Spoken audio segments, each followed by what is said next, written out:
Yeah, why not?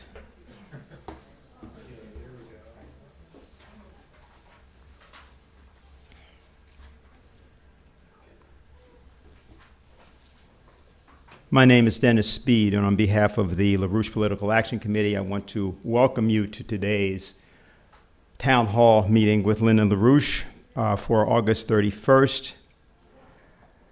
There's a statement I want to begin with, which was it's taken from something that was said by Helga Zepp LaRouche some weeks ago, and I've used it on several occasions. I'm going to continue to do it because it's so succinct in what it says.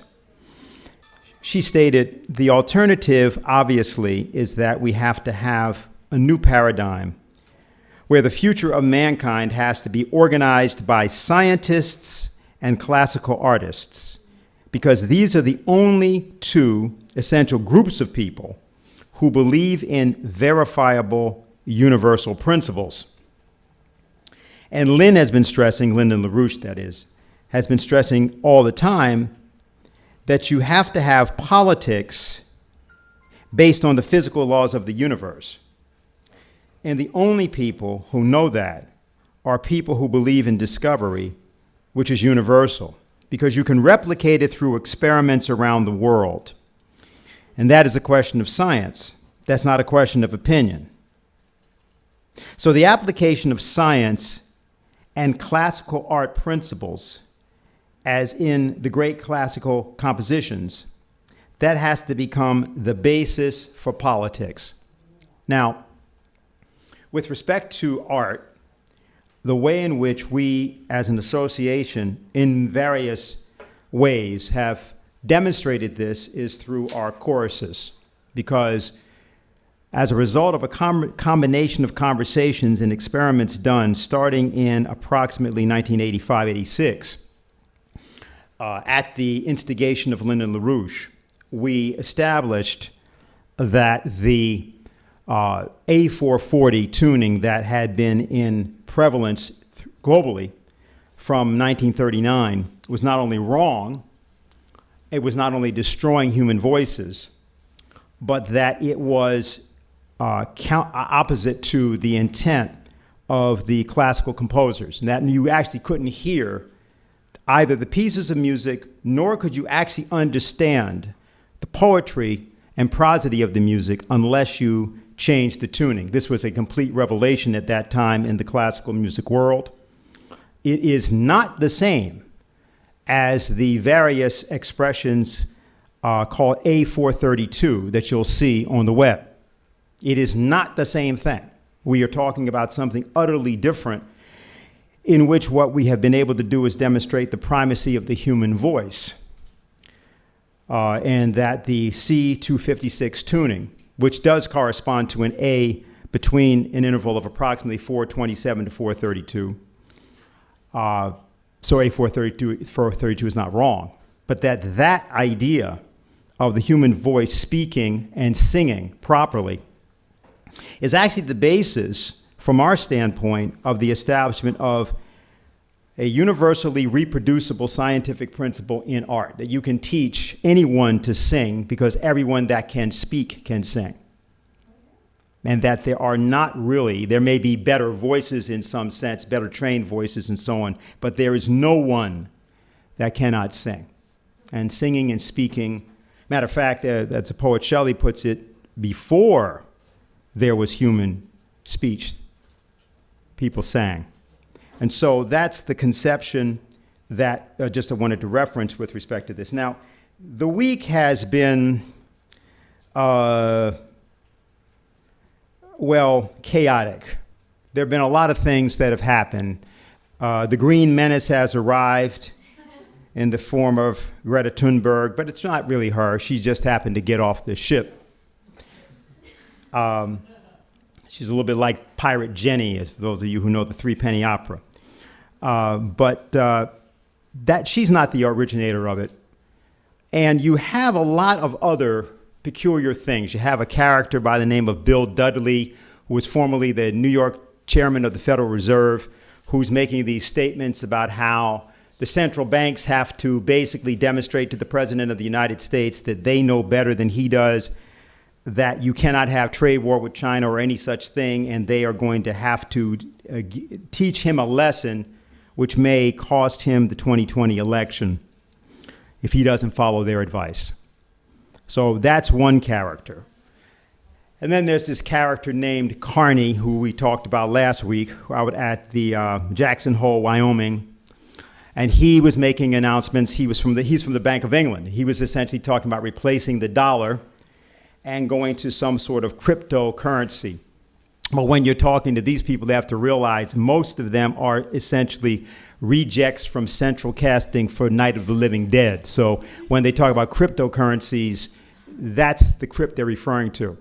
Now, so the problem is that if you start trying to speak about these different people or speak about the other things that have come our way, it gets problematic because the more you talk, the more you realize you're not actually talking about human beings. I don't mean that they weren't once human. I just mean that you're in this realm of the living dead. And so we thought that the best way for us to introduce today, so that we didn't misestimate these people's significance, or putting it in a George Bushism, we don't want to either underestimate them or overestimate them. So we prepared a little slideshow to say something about them, and so we'll start with the first slide. This is this slide, which refers to the House of Lords and the Queen of England.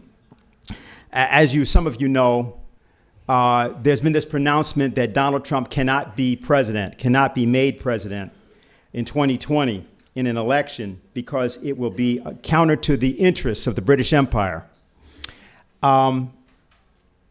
What we're seeing here is, and I don't know, I think people can see it fairly clearly, that the crown is about to be wrested from the head of the royal there. He's looking off in the distance toward a prospective enemy, and the crown's being taken from the top of his head. And that's basically, and you'll see the little hourglass at the bottom of the engraving. Let's go to the next one. This is something that you've been hearing about, whether you like it or not, in the news cycle in the United States for the past several weeks, involving something called the Epstein affair. And so this is our graphic illustrating that. Because really, it's not Epstein. As somebody said to me, if you try to look at the cast of characters that wanted him dead, you'll come up with something about the size of the cast of Les Miserables. That is, you have to figure out who didn't want him dead.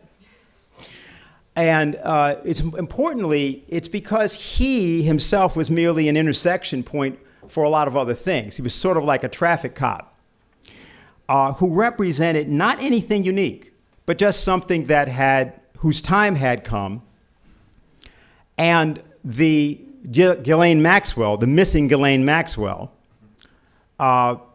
who's being portrayed here, along with other of the royals like Prince Andrew, who's also being portrayed there. These people have a problem, and the problem is being shown to you at the end of the bed. A rude awakening is coming for them. Let's go to the next one. Well, that's the same royals, except, these are the people who are telling us about how the world doesn't have enough food, it doesn't have enough resources, and they're trying to endure, and by means of using their Green New Deal and their Green Finance Institute, they seek to try to create a new financial bubble. We'll show something about the results of that in a moment. But that's not going to happen. And here we see the new servant, the unexpected servant who's pouring the libations for the king. Next. And then there's the Pope. There's the papal synod that's going on. It's a new thing that's going on where the Pope is having this synod of bishops to talk about the Amazon and what they're going to do about the lungs of the earth and protecting the lungs of the earth. And so he is leading his flock astray no longer. Here we see that exhibited, where you see the sheep finding themselves left to their own devices thanks to the guidance of a new shepherd who's guiding the cleric here, in this case, away. Next. Yes, we talked about Carney and we talked about Bill Dudley. So this is going to be the result of their grand scheme for the new bubble, financial bubble they try to create or are going to try to create, what they call regime change in finances. And that is a picture of what their regime change is going to look like for them. Next. Well, this one is a little bit obscure for us today because this is a picture of a judge. And what it's showing you is that the judge, who's corrupt, is not listening to the poor man's case on the left, but has his hand out and is having his palm greased by filthy lucre. Except what's happening is that there's a new member of the jury who has grabbed his staff and is snapping his staff in two, since he does not represent justice. And this is a picture of Judge Albert Bryan. Now, he was a judge, he thought he was, or a misjudge that was involved in the Alexandria, Virginia criminal prosecution and conviction of Lyndon LaRouche. And in an obituary that they printed in the Washington Post this week, they stated that the greatest achievement of his life was his prosecution of Lyndon LaRouche, other than his sterling record in civil rights, which is only equaled by that of people like Albert Pike and a few other people like that. Look up Albert Pike and you'll understand what I mean by that. Or J. Edgar Hoover, somebody like that. So the judgment in the United States has not ever come back to truth since the time of the case for Lyndon LaRouche. He has never been exonerated. And of course, the president is still suffering some of the effects of this. We think, of course, that there have been recent revelations. There have been these things on Comey. There are a series of reports, actually, that are now beginning to be released. And I think what people want to do, if you're reading about these kinds of things, is don't get caught up in the details. There's an arc of a process going on here, and it's going toward justice. You know, you've heard of the saying, the arc of the moral universe is long, but it bends toward justice in the same way that staff is about to be bent toward justice. Next. This is a picture of what's called a senator. And the senator is, again, getting his palm greased. He won't listen to the poor man over here. Actually, he's disputing. He's sort of, if you see at the top there's a little devil, and he's got a bellows. And what he's doing is he's blowing hot air into the back of the neck of the senator, who is expostulating hot air. This is our Congress. And they aren't being much help. As I said, especially when you come to things like the Democratic Party, any day we might be seeing them nominate Prince Andrew for the Democratic Party nomination for president. People would like to think that they can go to their congressmen. They'd like to think that they can go to their senators. But then images come up in their mind. And Anthony Weiner, I really want to do that, other kinds of people. It's hard for them to get excited about the notion that that body of people is actually committed to doing much of any good. And I don't know if that's the last one. Is the one? Oh, there's a couple others. Well, these are just the mercenaries of the various intelligence agencies, be they people deployed in the night by persons along the lines of a John Bolton or others, or it be those that have worked in extraordinary rendition and all the kinds of nefarious activities that people like Bill Binney and others have opposed, the real intelligence people. This is how they will be, shall we say, hoisted on their own petard. Next. This is the same thing, but this just shows the diplomats who always have a sword for the leader that they don't like. Sort of like when Kissinger told Zulfikar Ali Bhutto that he, back in the 1970s, that he was going to have to make an extraordinary example of Bhutto because Bhutto had insisted on getting nuclear power for his people. and he had succeeded.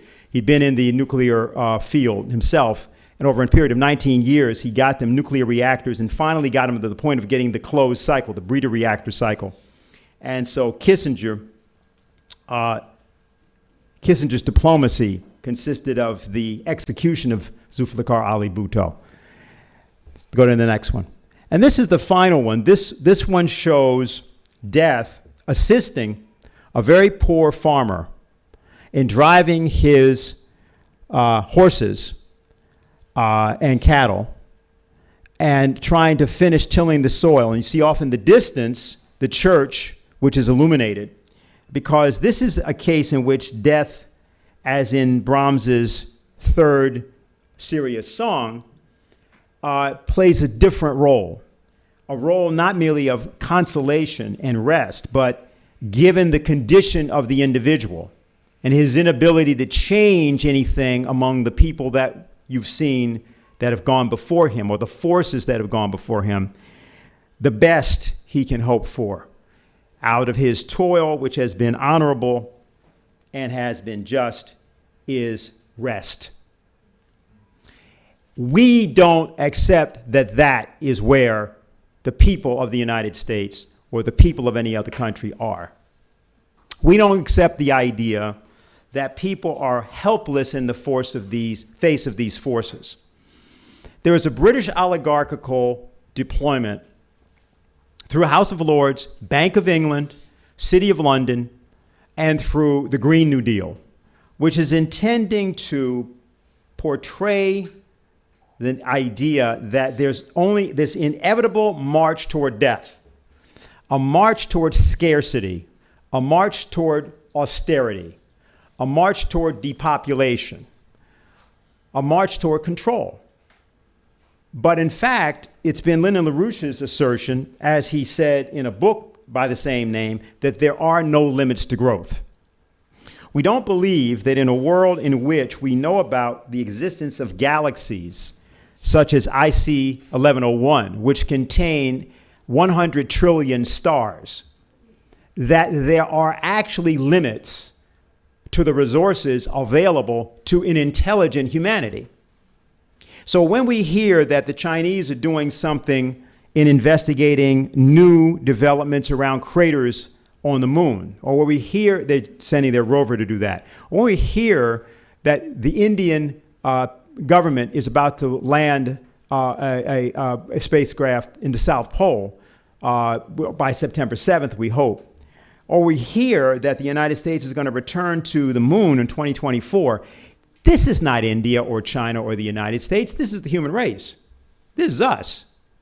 This is what we are actually doing on a daily basis, not the things that you read or maybe don't read in the newspapers or on the various Twitter feeds and so forth that are blasted out there for you to believe that the human race is a pollutant because it breathes CO2. We don't believe in that, and our idea is that we create a committee of correspondence, a kind of generalized group, international group, where citizens and individuals join together to refute this entire picture of the world, the entire picture of its limits, the entire picture of the idea that you are born to die. Your only reason for being here is to die. Doesn't seem to make a lot of sense. And so we don't accept it. And we are saying that the politics of the future is based on the ideas of science and art. Some years back, Lyndon LaRouche formed something called the Basement Team among a bunch of young people that we recruited about 18 years ago, 20 years ago. We began the process. And the conception he had was that he would be able to assemble a group which would which have some background in the sciences, but which would essentially master the sciences as expressed by people like Johannes Kepler, Gottfried Leibniz, a group, a tendency and a direction in science which picked up from the Italian Renaissance and carried it forward and provided the basis for what we call physical economy. That's the really and the only true economics. That economics has very little to do with money. But the science team of the group of the youth movement was called the Basement Team. They worked together with Linda LaRouche for many years. And it's our idea that we want to reform that process, but have that process now somewhat extended to involve a whole series of people, particularly here in the Manhattan area, in what we're going to call kind of renewed Manhattan Project. It's got to be based on people between the ages of 18 and 25. And it's got to be developed and evolved in an actual fight to take back the streets from lunacy and stupidity and despair. So to talk about that in terms of some of the fundamental principles, particularly about this issue of there being no limits to growth, I'd like to introduce Jason Ross from the LaRouche Basement Team and the Manhattan Project.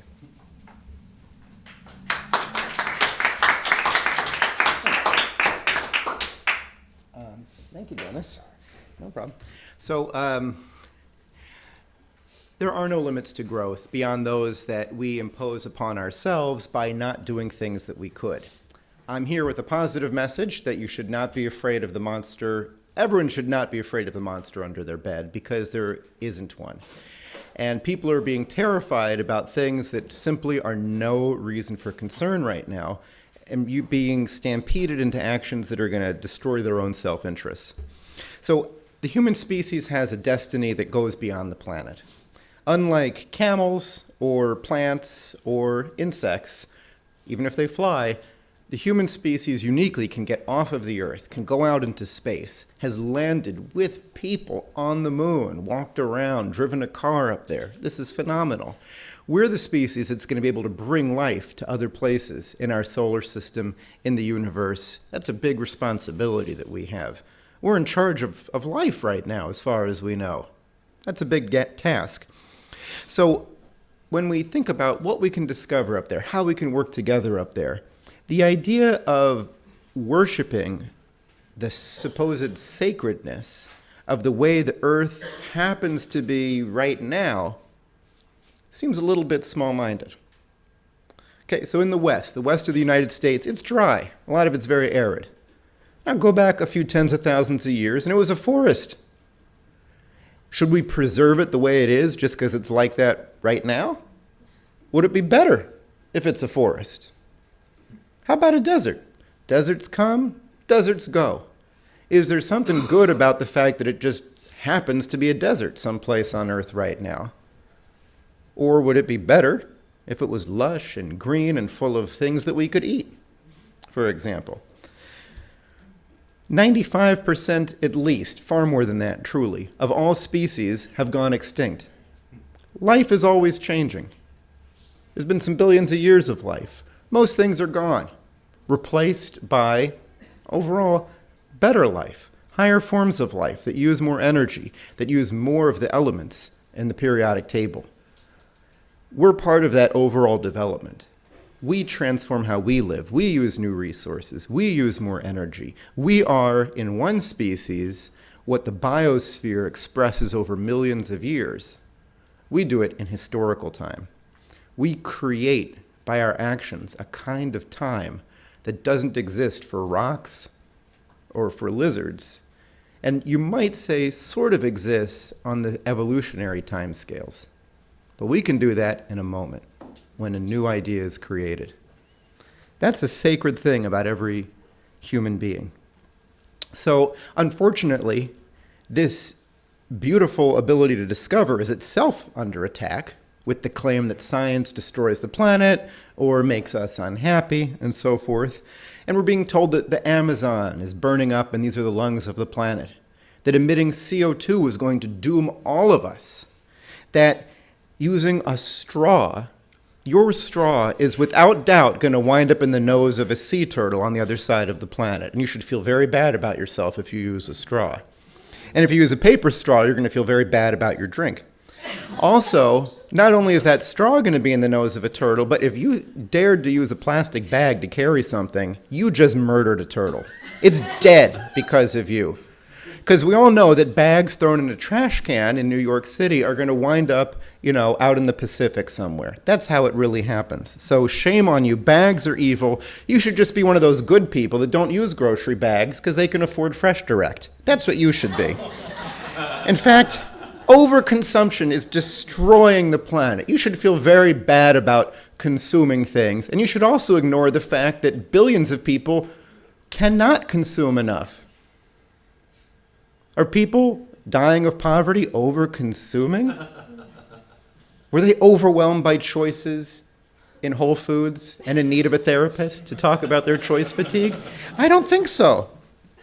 So what we need to do is, LaRouche has proposed, he said, look, we got to get the 4 powers of this world together. Now, among these 4 powers are not included England, are not included France. I name them because they're on the Security Council due to a historical unusuality, or they had good reasons, but it's certainly very anachronistic. You can see on the sleeves here, I won't give a quiz, I don't want to embarrass anybody, but I bet we all know that this is the United States on the upper left. On the upper right, what flag does that look like? India. Bottom right. And on the lower left, it's Russia, yeah. So these 4 countries, populous, huge, powerful, scientific, space programs, nuclear, a lot of things that's very important about them. LaRouche has said if these countries get together, we can get a new system on this planet because we don't have empire anymore. The US fought against empire. India is not going to take over the world. Russia is not the Soviet Union, and China is not going to take over the world. Right? These are countries that can work together for the common good. So let's talk just very briefly, well, maybe not that briefly, about some of these scary stories, because I want everyone to be able to sleep well tonight and not feel bad about things you shouldn't feel bad about, although you should feel a sense of responsibility to do things that are worth doing. So first off, we have an expert on global systems, Ronaldo. He also moonlights as a soccer player, but his primary job is to keep track of the atmosphere. Now, he produced this picture, and he says the Amazon rainforest produces more than 20% of the world's oxygen and has been burning for the past 3 weeks. It's our responsibility to help save our planet. Good thing he gives a hashtag for how to save it. Pray for Amazonia. That's good. That'll do a lot, I'm sure. Now, so this picture, I guess, is the Amazon, right? Okay, whoops, it isn't. Sorry, that picture is 6 years old. But we have another expert here on Instagram, Leonardo DiCaprio, also a very well-esteemed scientist of the atmosphere who incidentally does some work acting in his spare time.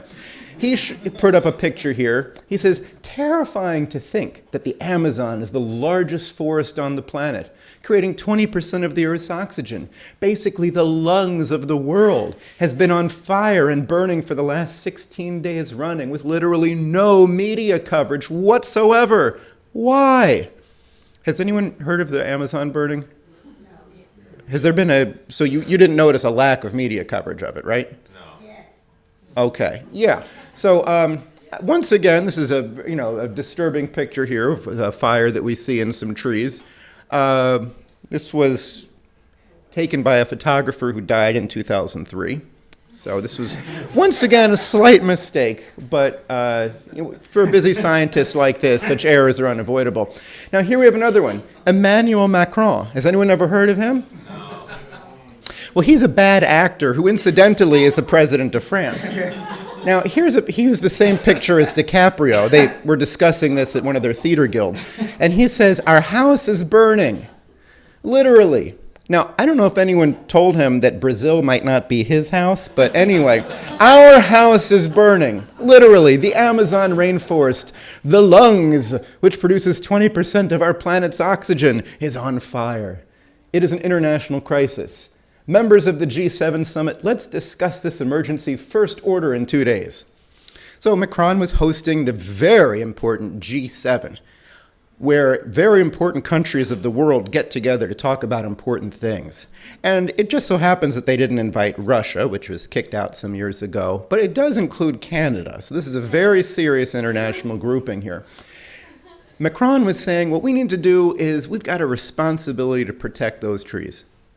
And if this pesky old thing known as the Brazilian nation, which, you know, most people think is in charge of Brazil, Macron said, well, we can't let that stand in our way. We have to defend these trees and bugs and primitive cultures that live here. So what this is, I mean, it's sort of a joke, but what this is it's like what Tony Blair did in Chicago back in 99, I believe, 99, where he said that the old idea of nation states is passé, and we have a responsibility to protect people around the world. And if the leaders of that government aren't doing it, well, the international community, meaning Britain and whoever gets to go along with it, has a responsibility to make things right. And thank goodness Tony Blair has used this responsibility to protect us from things like Saddam's nuclear weapons, which were a terrible threat, or, you know, helped overthrow that horrible leader of Libya to bring stability, peace, and economic plenty to that ravaged land, or, for example, what Obama started in Syria, to get rid of that no good, mean, bad man Assad, because he was hurting his people. That hasn't had good results in any of these cases. Now they're saying, you know what? Why not the environment? That's a good reason too.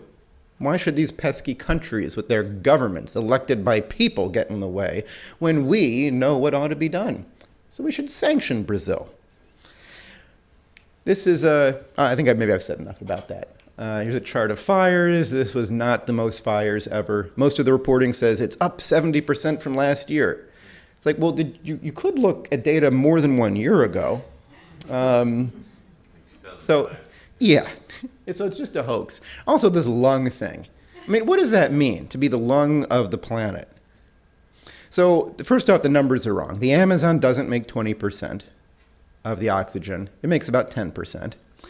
The other thing is, does anyone know how much oxygen the Amazon ecosystem uses?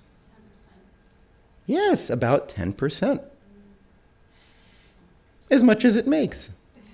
So also, the idea that we're going to run out of oxygen is about the craziest thing you ever heard. Oxygen is 1/5 of the atmosphere. We have plenty of it. There's no shortage. Unlike the poor plants, which are practically starving due to the scanty, pitifully low amounts of CO2 in the atmosphere. You know, if you're a plant and you want to breathe and you need CO2, do you know what percent of the air around you has that CO2 that you desperately need? Does anyone know the percentage? 5%? Less than 1%, yeah. 0.1%? Less. 0.05%. These poor plants. I hope that you think about the plants when you decide not to create CO2 to feed them. Very selfish of you. So, let's talk about this beyond creepy girl who's being used. She's 16. This is a form of child abuse. There on the left, we have Greta Thunberg on the cover of GQ as the game changer of the year. I don't even want to surmise what is going on with that. She looks pretty. Anyway, here she is with some of her friends. She is promoting a suicide policy. She's saying, you know what, we need to get together and go on strike and not go to school on Fridays because, you know, she tried saying, let's have a protest Sunday mornings, but it didn't work. So she said, let's skip school on Fridays and we'll get together to protest the end of the world due to CO2. This is not an emergency. People are being misled about their supposed certainty of CO2 being a cataclysm. Let's look at a few charts. Red. This is a chart that showed some of the climate change models. Blue and green, you see the actual temperature. So the predictions have just been off. From 1997 to 2015, the Earth stopped warming. Whoops. They didn't predict that. And they're even making up the past. On the left, you see a presentation of the past temperature in the US. And you can see from the peak at around 1930, which was the 20s and 30s were quite hot, up through 99, that the temperature had gone down 0.6 degrees. 7 years later, when the same data was presented, they said, no, actually it went up from 1930 to 1999. We just had to adjust the numbers in the past. We realized the numbers were a little bit off, so we had to, change all of them. That's normal. I'm sure no one ever did anything like that in their science fair project, right? No. So here, this might be too small to see. So I won't talk about that, and we'll just move right on here. This is a chart, so red is CO2, going upward. Yeah, it's going up, that's true. In the purple, you see total CO2 emissions. Blue, anyway, the temperature pause. Some people say, but look, if we're changing the atmosphere, it has to be bad, right? Adding CO2 must be bad. It's out of the natural balance. So I just chose an element at random, iodine, and I was like, I wonder what's up with iodine in the atmosphere. So I took a look, and compared to pre-industrial levels, iodine is up 6 times. That's more than the increase in CO2. But no one's worried about iodine in the atmosphere, right? Just the fact that something has changed doesn't mean it's necessarily bad, right? So let's say there was a desert and you brought in water and now it's green and beautiful. Is it bad just because you changed it? It's bad if it's bad. Okay, so if making CO2 isn't causing a problem, then just the fact that it's different doesn't mean it's inherently bad. So let's talk about developing the world, and I like using, partly because I've done some research on this field, Africa as a case study. Here's Africa. It's very big. Maps don't usually represent it, right? You can see inside it on the upper left, purple, US, India, orange on the right, China, red on the bottom. Huge continent. These are populations of countries and then the African continent where they're scaled to size. So China, population bigger than Africa. Pretty similar, actually, despite China being much smaller than Africa. And there's the US, so a fourth the population. Here's energy use. US and China, similar energy use, even though China has more than 4 times as many people as the US. And Africa, despite having 4 times as many people as the US, uses 1/3 as much energy. Let's look at energy per person. Just kind of a visual scale to get a sense of what the needed improvements are. So how are we going to make that happen? How do countries improve their energy resources? Let's talk about transportation. Here is a map of sub-Saharan African road travel. So the thickness of the line indicates how much, this isn't people, this is goods. So, food, manufactured goods, this is trade. How much trade is moving along these different roads? And there was a study that was done about 10 years ago, which is still accurate today, showing how if these roads were improved, not even building new roads, just if these ones were improved, being paved, being smooth, this shows the increase in trade that could occur. And you see these numbers, the big thick one, over 1,000% increase. Overall, at a cost of only $20 billion, improving this road network would make 14 million jobs, and it would triple the amount of trade in sub-Saharan Africa, land trade. Africa is going with a free trade zone, although many countries are already in regional free trade zones. What you need to be able to do to have free trade is not just not have tariffs, but actually a way of moving things places. So, investing in this would be great. What else, though, is taking up money and investments that could go to that? How are we going to fix this? Let me rephrase that. How can this be fixed? So here's a chart. I don't know how well you can read the names on this. This is different countries in the world, and this is a measure on the horizontal axis of how silly they are, measured as how much renewable energy they have as watts per capita. So there's a couple of countries that are very silly that are up here. You see Denmark and Germany, very silly places. And if we look at, on the left, the vertical axis, we have how much electricity costs. So as silliness goes up, so does your electricity price. If you're a country like Hungary that says, please, we're not building solar panels, look how cheap the energy is. So even though in the past decade, the cost of solar panels has gone down 75%, people have done a lot of research. Solar panels have gotten a lot better, 75% cheaper. Windmills, 50% cheaper than they were 10 years ago. Even though they're costing less and less, it still makes the electricity more expensive. Why is that? Does anybody have an idea? It's because, let's take a guess. Is it because when you use all these new technologies, you have to use additional electricity to like power it somehow? Well, they do overall make some power. And yeah. They don't make enough energy? Well, you're right. They're a portion of the energy. Now in Denmark, 53% comes from wind and solar. Very silly. Why is it so expensive? It's just more efficient to go with the older method, tried and true. It is. There's a lot less work and labor involved. So people say the sunlight is free. Well, that's true, but solar panels aren't. It takes effort to make them. It takes resources to make them. It takes mining to make them. And you compare that to, instead of mining metal to make a solar panel or a windmill, mining coal, it is physically much cheaper. The other thing is nighttime happens. So the more of this kind of energy that you just turns on and off and you can't even control it that you have, the more other kinds of energy you have to back it up. So you build a bunch of windmills, well great, you also better build a bunch of gas plants for when it's not windy. So you have to just build more power plants when you build these things. They're very expensive. Now in Denmark, maybe that's a funny indulgence that they like building windmills, and you say, whatever, if you feel like doing that, okay, I guess that's the way you can amuse yourself. But it's a little bit different if you're talking about coming out of poverty and very restricted resources.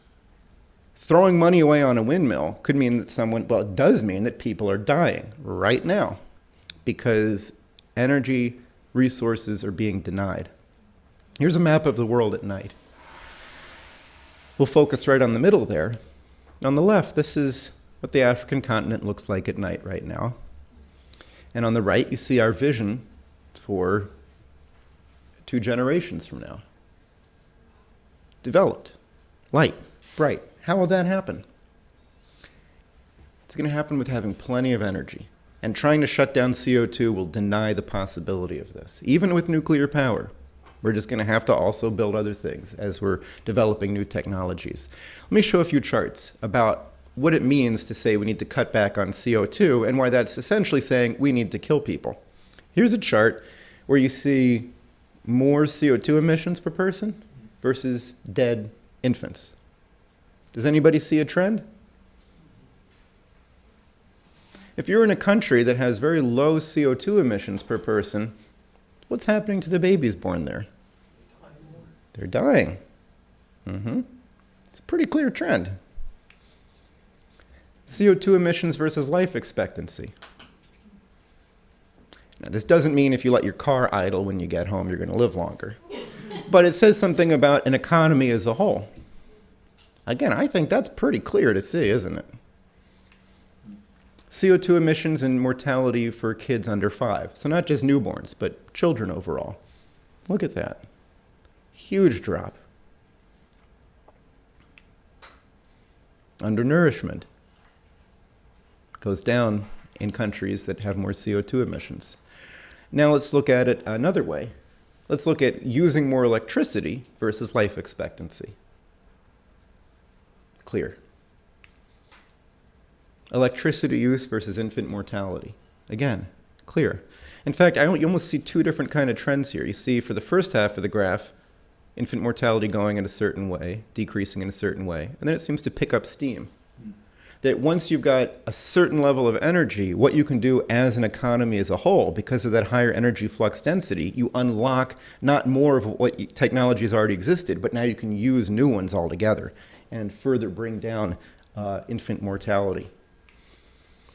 So, now just a couple of words about the LaRouche vision on achieving full mastery over our surroundings and our economy. On the left is methane, natural gas. This is what you burn on your stove if you got gas. On the right is what's going on inside the sun. 2 different kinds of hydrogen hitting each other, becoming helium and a neutron. You get 2 million times more energy for every one of the reactions on the right than you do on the left. 2 million times. 2 million times. It's huge.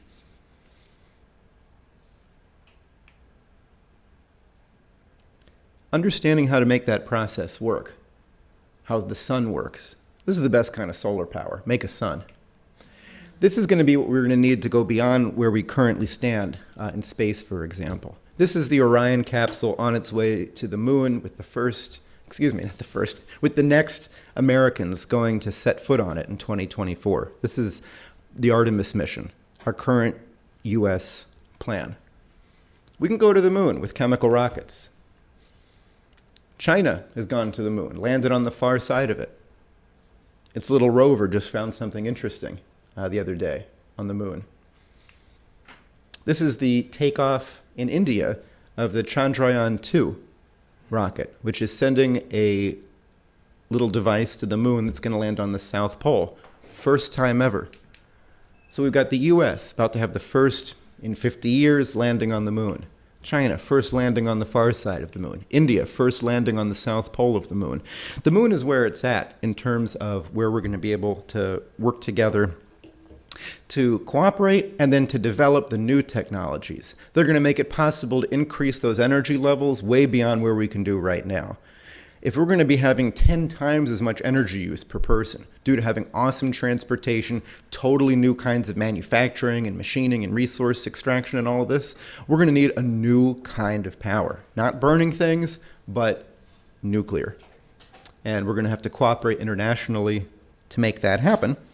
And in doing that, we should not be committing suicide at the same time, saying that growth is bad, so we just shouldn't bother with it.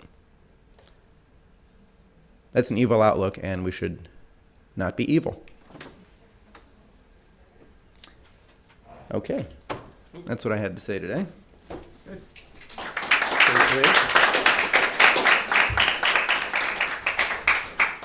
Well, we've begun a project at the campuses, and it's something that we're doing internationally.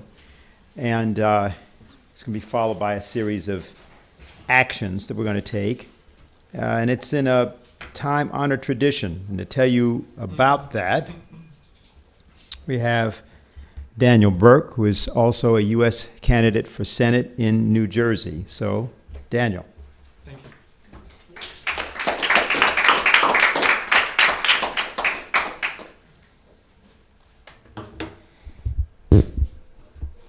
Hello.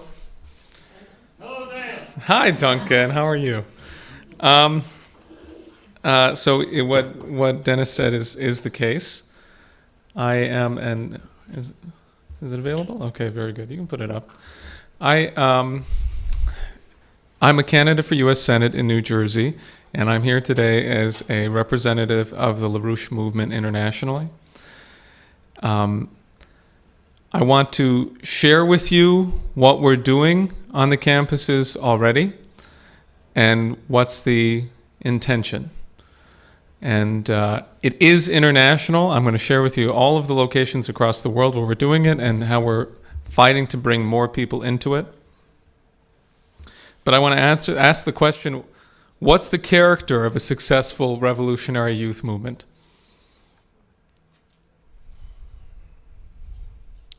So I'm going to return to a quotation that I used in the last time I gave a presentation here, because I really strongly believe that this theme of optimism, that the genuine understanding of what optimism is, will be a necessary way to investigate that question that I posed. So this is from Helen Keller's piece that she wrote. She wrote this treatise in 1903 when she was 23, I believe. And here's what she says. From philosophy I learned that we see only shadows and know only in part, and that all things change. But the mind, the unconquerable mind, compasses all truth, embraces the universe as it is, converts the shadows to realities, and makes tumultuous changes seem but moments in an eternal silence, or short lines in the infinite theme of perfection, and the evil but a halt on the way to good. Though with my hand I grasp only a small part of the universe, with my spirit I see the whole, and in my thought I can compass the beneficent laws by which it is governed. The confidence and trust which these conceptions inspire teach me to rest safe in my life as in a fate, and protect me from spectral doubts and fears. And here's another quotation on a relevant and a related idea from Lyndon LaRouche. We must see ourselves as individuals, as potentially the embodiments of reason, as imago Dei. We must look into the faces of people around the world and see not different races or this or that distinction, but see in those faces, in those eyes, another human being who is also imago Dei, who has that potential within them, and seek to raise that potential within them, or to create the circumstances in which the ideas of doing good are presented more clearly to the individual, in which the opportunities for doing that good are more freely provided. If we do that, we are participating in creation. We are of value to mankind as individuals beyond all doubt. So again, in this best of all possible worlds, as Leibniz described it, let evil prompt us not merely to deny evil, which we must do, we must denounce it as well as denying it, but let us be prompted by evil, as Schiller described the principle of tragedy. The tragedy of evil must be attacked, recognized, feared, and hated to such a degree that we are willing to do good, finally, to supplant the evil. So, to my mind, these ideas, this approach, is the approach that's going to be absolutely necessary to talking to the young 18 to 25-year-olds that Dennis was speaking about. It's not going to be possible to go to people and say, we have some kind of a political requirement, we have some kind of a plan that's so important, without doing that on the basis of a universal conception of mankind. Because the fundamental thing that we're dealing with is an overwhelming cultural disease of pessimism in which a person believes that their life is not meaningful, or that there is no hope to contribute to those that come after. And this is very direct. In fact, myself and another person here were in a car with a person last night after we had this wonderful reading. I'll show you a picture later of a Platonic dialogue called the Gorgias dialogue, which I strongly recommend to everyone, with a number of young people that we met on campuses this week. And there was one young man who played a bit of a foil to the whole process, because he found that he was sort of not paying attention. He was kind of in and out, and he was kind of looking at his phone during this process. And as we were reading this, and then on the car ride home, I asked him, "So what did you think?" He said, "Well, it's not really for me, I don't think, but it's nice to see it and a different perspective." And he says, "I'm a libertarian." And I didn't want to bring it up because I thought you guys would beat me up. And he didn't mean physically, but and in the process of discussion with him, we came to the point, which I think you have to come to very quickly with people. And there's a wonderful document by LaRouche called "In the Garden of Gethsemane" that does this in a most beautiful way, which he dictated from prison. You have to pose to people. Imagine that you look back on your life 50 years after you're dead, that you were able to look at it as a totality and ask, was that life necessary to the progress of mankind? And if you could do that, then you would really be, that's the image that we want to have if we want to think in this way. That's the way we want to organize our lives. So I posed this to the young man, and his response was, but what use is it to me, personally, whether we go to the moon? His response was, what if I don't care about other people? And he had been introduced in some sense, and he has accepted in some sense, a very prevalent concept which we should hate and denounce, which is, well, not hating the person who adopts that concept, that's not how it works, but which is that this was the idea that was expressed by Callicles in the dialogue, namely that the purpose of one's life is to fulfill what the greatest thing in life would be, to be able to fulfill every single one of your desires and to have them constantly filled, so that when you're thirsty you drink, and when you're hungry you eat, and when you have any other worldly desire you satisfy it. And he had been brought into a belief that that's how a human life works. And so I raised to him, well, isn't it true that although you were born to your parents, you could equally have been born to parents in a completely different part of the world in completely different circumstances? And isn't that an image of the universality of man? And his response was, much like the sophists in the dialogue, but I was born to my parents. In other words, don't give me hypotheticals. This is the life as you see it. This is my sense-perceptual experience of life. This is how I feel it. This is how I experience it. This must be the truth. And so we need to think like Helen Keller about how to get past the prison of the senses with these young people. And we have to give them a window into the true nature of the universe, the principles by which mankind is an immortal species, as Jason referenced and showed us. So, with that in mind, with that approach, and I want to be really firm on this because I'll give you an example. Early in the summer, or actually like late, it was early in the summer. It was right after Mr. LaRouche's memorial, the memorial that we did for Lyndon LaRouche. We had a cadre school, which was a gathering of young people over a weekend where we discussed many different things. And Helga LaRouche was asked, now that we have progress, we have a changed situation where we are bringing more and more people in this 18 to 25 range into work with what our organization is doing, what our movement is fighting for. What should we have them do? What should they get focused on? And there were various specific proposals that were made.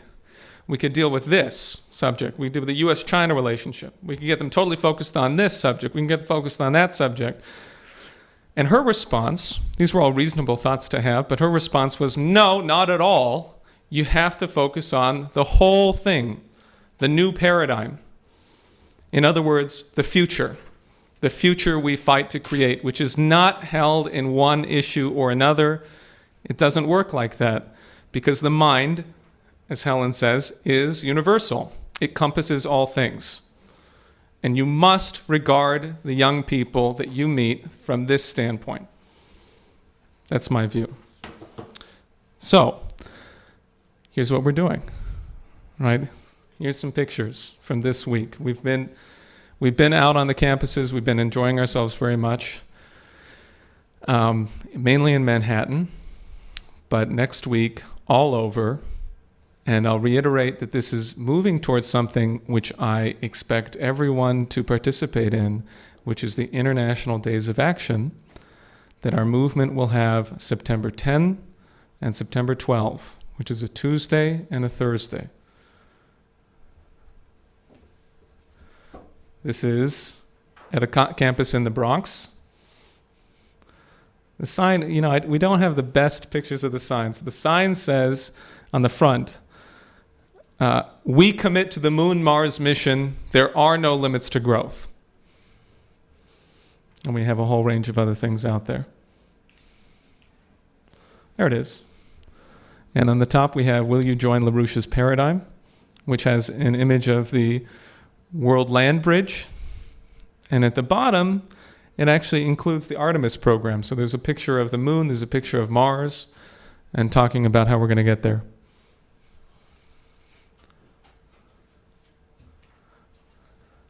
The Green New Deal is genocide for Africa. In fact, we need to be even more polemical, because I understand that this sign didn't make enough people angry. But it would be very good if we got a lot of, we want to pinpoint the thing that no one else will say. That is true. Talking to many young people.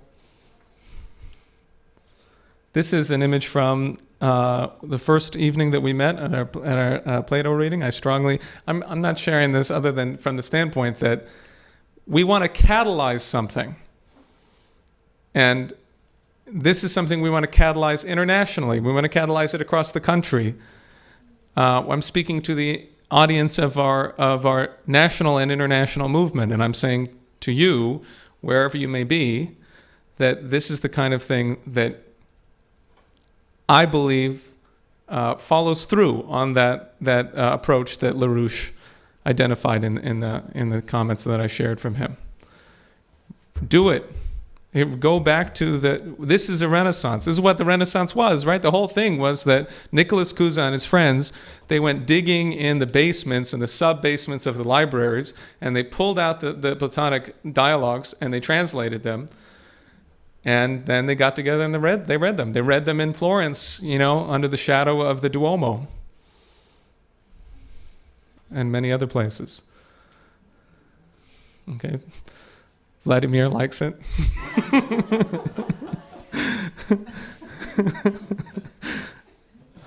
And then this is last night, the continuation of our reading, and there's more people who are not captured in the shot, but it was really very engaging and very fun. Okay, so let me put this in context. Oh, here's another evening that we had where we were singing together. We sang a canon last night. We need to have classical culture, classical music shared amongst everyone. Okay, so this is an incomplete list. But I do want you to notice something, and this again is for the national U.S. audience in particular, not only. The left-hand column is bigger than the right-hand column. Okay, these are locations where the LaRouche movement will be activating on these days of action, on September 10th and 12th. This is the movement that you're a part of. You're part of an international movement. You are not sitting in a room in the Hotel Beacon. That's not what you're doing. You're part of an international process, or wherever you may be, if you're on, sitting watching your laptop or something like that. We are fighting to bring this approach in which we're going to bring an international leaflet from Helga LaRouche, written by her, to campuses across the world.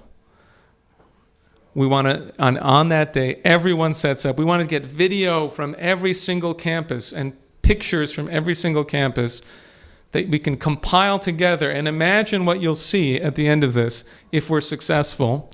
You'll see the Philippines, Australia, Sweden, Denmark, Italy, France, Germany, Guatemala, Mexico, Peru, South Africa, even Yemen. Most importantly, perhaps, Yemen, where our brave movement is fighting there in the context of a devastating genocide war. And they are going to be out there, and they have made enormous progress in the recent days with the Sana'a government moving to adopt the policy written by the Schiller Institute for the economic development and reconstruction of Yemen. this is a policy that would need to be, they're moving towards the ability to discuss this such that it could be done, such that it could be the basis included in peace talks and progress from there. I have no expert knowledge of it, so I won't say anything more, but I've read some about it. It's very optimistic. And it has to do with their fight, which includes high schoolers in Yemen working on LaRouche's method. On the right, this is definitely incomplete. We have a lot more regions in the country where I know we're going to have some people out, but we got to make it happen.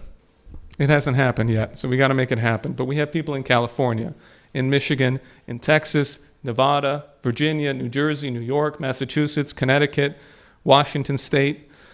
We'll be able to go out to Washington, D.C. as well.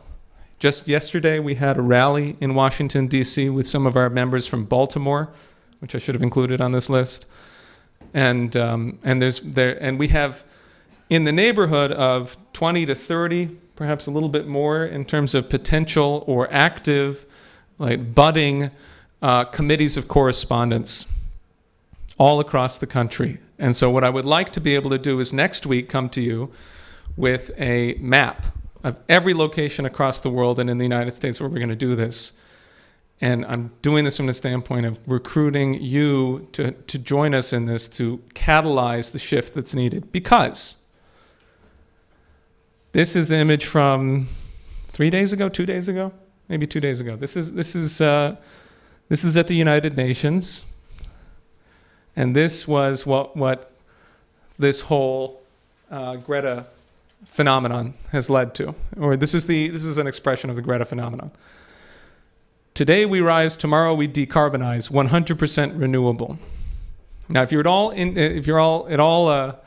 I mean, you should just read the stuff that we've been putting out lately, including this article from Ben Deniston about how pro-nuclear CO2 reduction is a deadly policy, which I believe is available on the website. These are what they're calling for are policies that will necessitate that tens of millions of people, tens of millions of infants will die, and that's a rather bold way of putting it, and it's very sadly true, unless we intervene and change it. Okay, so this is what's prevalent, and everyone knows this is pushed everywhere. Greta became like a big national celebrity in the U.S. in the past 6 weeks. And this is more climate emergency. Unite behind the science. Act now or swim later. Okay, so. And then this is Hong Kong. And I do think you should put your political activity in context of this. You know, when Dennis says we're taking back the streets, don't underestimate the incredible importance of our being on the streets and meeting people and representing in a high visibility way. In a place like Manhattan, it's a particular thing that we are doing here, but all across the country. You know, if you think about, we send out these flying squads from all over our bases across the country, and they show up in a town that hasn't seen the LaRouche movement in, 5 years, 20 years in some cases, and we set up in the middle of town, and then people come flowing over, and they're like, and they want to know about LaRouche. They want to know what's going on, but they rely on us, not other than because of that approach that Lynn defined. So this is happening in Hong Kong, which is a destabilization policy that is very, very dangerous, because this is the kind of thing that's being used to suggest that we could decouple the U.S.-China economies, which is an absolutely outrageous concept that would make the Four Powers Agreement impossible and would probably lead to World War III. Excuse me. And then I think this is something to be optimistic about.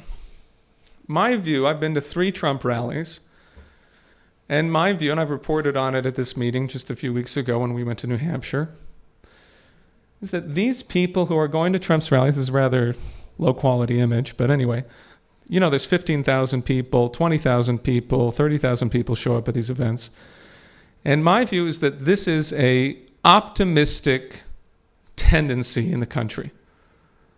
That the primary thing that you notice when you go to these events is that people are optimistic.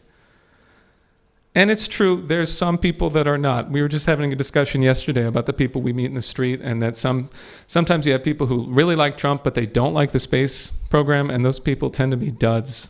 They're not really thinking in this optimistic way, right? But I'll tell you that the overwhelming majority of people, and I know because I went and I talked to them, and I walked down the line that was 2 miles long, 15,000 people, and some of the people in the room here were with me, and we talked to them, and they are optimistic. They are really optimistic that the world could be better, that the country could be better, and they need a vanguard of youth. I really think that that's the way to approach it. These people, they have some direction in what they're doing. This is not representative of the only people that you should be thinking about in the United States, but I certainly think it's an important group of people to think about. The people who are reflected by this image, who are represented in this kind of image. But they need knowledge. They need a truthful understanding of the universe. And they're going to be, I'll tell you what, they're going to listen to passionate young people. That's my hypothesis. People who have a competent vision of the next 50 years. Competent. A thorough and an ability to get them out of their foxholes. People were told, oh, the enemy is socialism, the enemy is China, the enemy is Iran, Venezuela, all these type of things. These are just enemy image that are presented to these people. For example, the Epoch Times, the Falun Gong newspaper that is organized by clearly an intelligence supported, intelligence financed, Western intelligence, British intelligence, U.S. intelligence, I don't know yet, but financed grouping. This is a cult called the Falun Gong that goes around, and they're exceedingly public. They're all over. You can't escape this thing. If you've ever seen Shen Yun, the posters are everywhere. This is part of the Falun Gong cult. They put out a newspaper called the Epoch Times. The Epoch Times, all of a sudden in the past years, became really popular among Trump supporters. Why? Because they take a nominally pro-Trump stance. But they are actually an operation to make people hate China, hate the Chinese government. That's exactly what they're doing. And if you read any of their material, it's clear. There's a article that's going around now about how claiming that the Chinese government is trying to import fentanyl into the United States as an opium war against the United States. And this is a complete reversal of what actually has been going on for a very long time, which is that we have a British imperial opium war, the same people who ran the opium war against China, doing that here. And there's much to discuss on that. But it's a very clear policy. It's a very clear situation that's been going on. And people who are in this picture are getting their heads flipped around and viewing the wrong enemy, when what we're really up against is bankers' dictatorship. We're up against a policy of mass depopulation. We're up against, what we've been discussing. So, please consider these people and all of the others in the images that I've shown you from the standpoint of Imago Viva Dei, and join us in catalyzing a breakthrough, a new spirit, a competent vision of the future amongst young people who know there has to be something better out there, but they haven't found it yet, and it's up to us to recruit them in at this historically specific moment to win the battle. Thank you.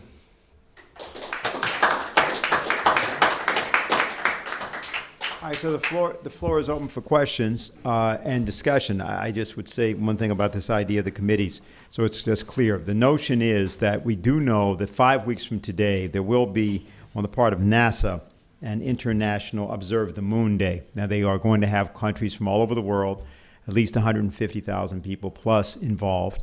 We're in a position, obviously, to increase that by our own actions, but I think what's important is to conceive of the idea that the groupings that we're forming in the United States will or are potentially able to be intersected with, interlocked with a broader process that's going to be put into discussion with some of the new developments that may be occurring even as we speak, being observed on the surface of the moon, not new to the moon, but new to us. And further news that we will be getting at the beginning of September. I think it's important to consider that we could be, one of the things that you could do to create a nearly apparently overnight change in the culture is simply to get people to think about looking at the moon. We hear all the time about solar energy. Well, I don't think people should be lunatics, but on the other hand, I think it's a good idea to think about the idea of what this prospect of everybody in the world in some fashion being involved in that great thought experiment of what our destiny is in terms of not merely moon travel or moon-Mars travel or even travel in the solar system, but what it is that we're actually being directed toward.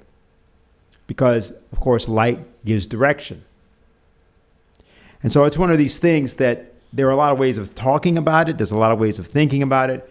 But the conception really is there some way to start an entirely different kind of dialogue in which you demonstrate to people that the things that they think they know about themselves, they don't know. They don't know who they are, where they come from, or why they are. It's not known. Do people know that almost every element that composes the human body does not come from the earth? It came originally from stars? Probably don't. See? Just things like that. So anyway, the floor is open. Anything that people have to say, questions, discussion, just go right up to the microphone.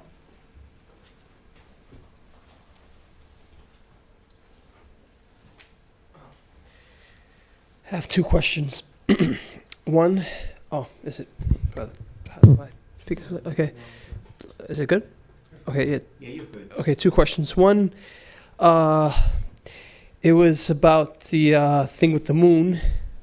I was thinking in some ways, though I'm not too privy to astrophysical knowledge, I know basically it's a planet. Like, the moon is, I'm not sure it's considered a planet, but it's similar to the Earth in the sense that it's like a rock that revolves around the higher gravitational body.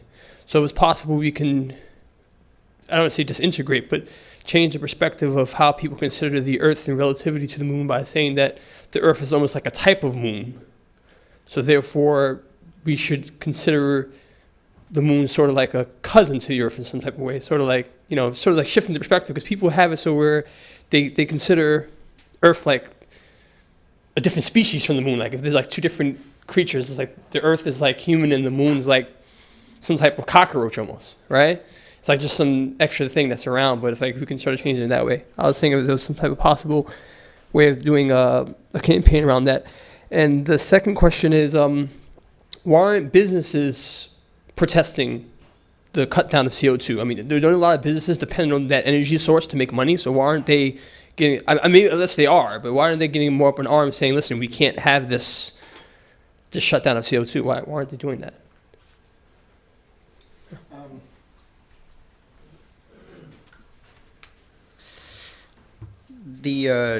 Well, there are businesses that are protesting this. I mean, for example, so California has got power rates. In the U.S., electricity is maybe 10 cents a kilowatt hour. In California right now, I think it's more like 16 or 17 cents. It's been growing there at like 25% beyond the rate in the rest of the country. It's gone up 3 cents in the past 10 years. So if you're an factory and you're producing things, California is looking less and less appealing every year because the power rates are going up because there's this mandate to supply power from renewables, which just cost a lot of money. So it is happening. The same thing in Germany. I mean, the German power rates are 3 times what they are here. So sometimes it comes up not so much on the CO2 front, but the fact that higher energy prices mean businesses can't be productive anymore. And it's definitely happening in Germany, where there are companies saying, look, we're going to have to move to, we're going to move to Poland, we're going to move to France. We can't work here. Our power bill is too high. We can't do what we want to do. So that happens. I think from the business's standpoint, they might try to focus what they're saying more directly about keep our power prices low, and perhaps some of them are less likely or eager to get into the CO2 claims being exaggerated. So that's what I can say about that. I see. All right, thank you.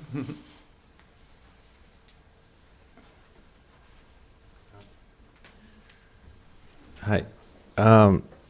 It's not so obvious what, like Daniel, you were saying about this, the fentanyl that is coming in from China and Mexico being the British to people. So I was wondering if you could explain how the British are playing a role in the modern day opium war when the drugs are coming from China and Mexico.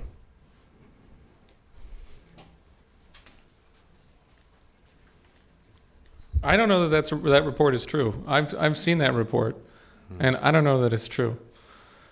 What report? The claim that there was 25 tons of fentanyl that came into the United States through Mexico, or that was trying to be sent to the United States from Mexico, and that the Mexican authorities indicted it. I don't know that it's true, but so I can't answer that. I've seen that headline going around. But I mean, the larger thing that people should just recognize is that in 2012, and my friend Renee has been making a point about this, and it's true. In 2012, Carl Levin, who was a Democratic senator, he was head of the Senate Permanent Investigative Committee, and they did an investigation of the money laundering that was done across the U.S.-Mexico border from Mexico. And according to that, we had a representative who was at the press conference where he gave the results of this. According to that, they discovered that 60 to 70% of the drug money that was being laundered from Mexico into the United States, according to their investigation, 60 to 70% of it was done by HSBC. HSBC, which most people don't realize, is actually short for Hong Kong Shanghai Banking Corporation, which was founded in, I think, the 1830s, in order to profit from and to organize the sale of opium into China. And it was recalled to me recently that the Chinese estimate that in the course of the 2 opium wars, 100 million Chinese lost their lives. So this is one of the most evil policies that the British Empire enacted in that time period. So the point is that continues, and you have to, if you have not, you've got to read Dope Incorporated. This book made an enormous impact on me when I read it, because it's like a reference book. It's exceedingly, exceedingly well documented that the British banks, on behalf of the empire, have persisted in everything that they were doing in the 1800s. They just created a second set of books. And that second set of books was discovered by Carl Levin. And what happened? Right? If there were any justice in the government policy at that time, then what would have happened would have been that the HSBC would have been kicked out of the country. They would have had their charter revoked, and the people who ran the company, who were responsible for these decisions, would have been put in prison. Instead, I believe this is under Eric Holder. Yes, and Loretta Lynch was involved from the standpoint of her position in Brooklyn. I don't remember all of the details off the top of my head. But they instead, HSBC received a deferred prosecution, which meant that they did not have to admit of wrongdoing other than by paying a fine. And they paid a large fine, but tiny compared to the amount of money that was laundered. And so this was the cost of doing business. And I would remind you that Jim Comey was on the board of HSBC. I don't know exactly what years he was on the board of HSBC, but it was either overlapping or very near to this time period. And Jim Comey, who is in the media today. So I would put, we've done various reports. Bob Ingram did an excellent report on this back maybe 6 or 8 months ago in the EIR on what it would take to eliminate the drug trafficking. But I would simply urge that we have to see the context of many, many years of drugs coming into the United States. That has to be the first understanding. And then understand the context for the efforts to drive a wedge between U.S. and China as the beginning hypothesis for what's going on with that whole process.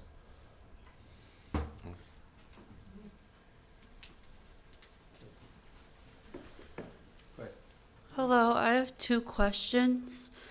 Number one, Can you lower the mic for our yeah, I'm a little shorter. Thank you. Hi, I have 2 questions. Number one is about the space thing onto Mars. The sun is still a sun. It could turn into a black hole.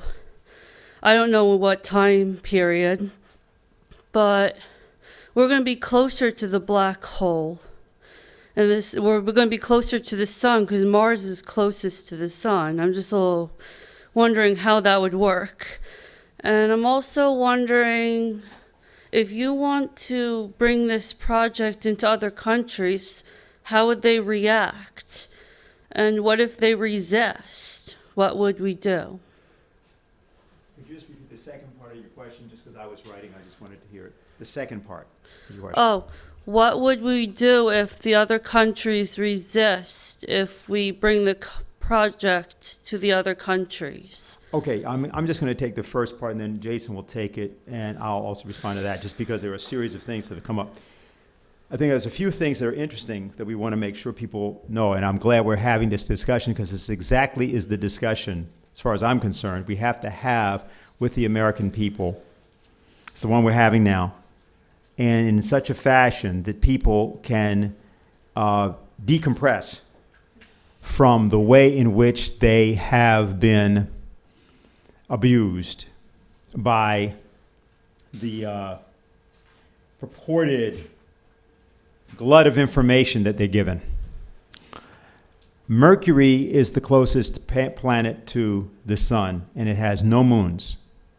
Venus is the next closest planet to the sun, and it has no moons.